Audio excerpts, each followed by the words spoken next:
Guess what? Monday na naman. Monday na naman. Guess what? Gigising na naman. Gising na naman. Yeah, eskwela na naman. Eskwela na naman. Yeah, kaya mo pa yan. Kaya mo pa yan. Kaya mo pa yan. Guess what? Sabihin ko lang sa'yo ng maigi. Ang pagsisikap ng estudyante ay dapat lagi manatili. For your family, pati lawin sa iyong ikabuti. You see, kung ikaw man ay nagkamali, well, hindi bale may uwas ka pa na bumawi. Uwas pa na baguhin ang iyong ugali. Uwas ng talikumin ang sabi-sabi ng mga gagi.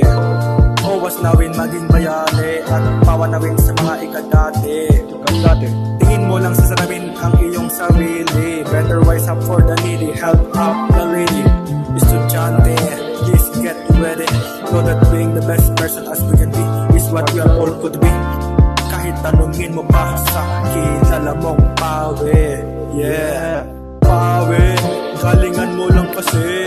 Takbo ng takbo ang owas. Tatapusin ang tas, sana wag lang malampas ang pinapagawa nilang as.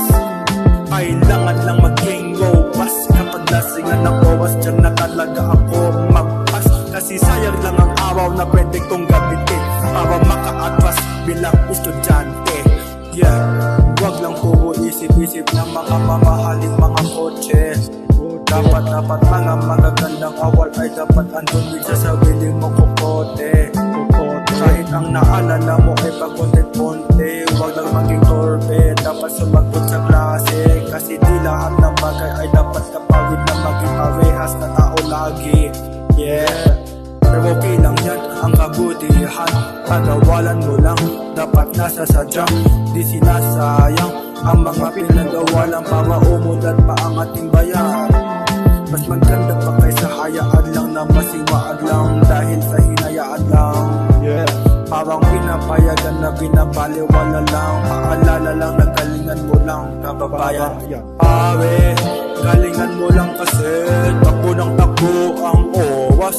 Tatapusin ang tas, sana wag lang malampas ang pinapagawa nilang as. Yeah, kailangan lang maging robust. Kapag lasingan ng owas, dyan na talaga ako magpas. Kasi sayang lang ang araw na pwede kong gamitin para maka-atras bilang estudyante. Estudyante ka man o hindi, lahat ng tao ay tumututo sa buhay. Pero nasa iyo pa rin kung paano mo lakawin ng kulay.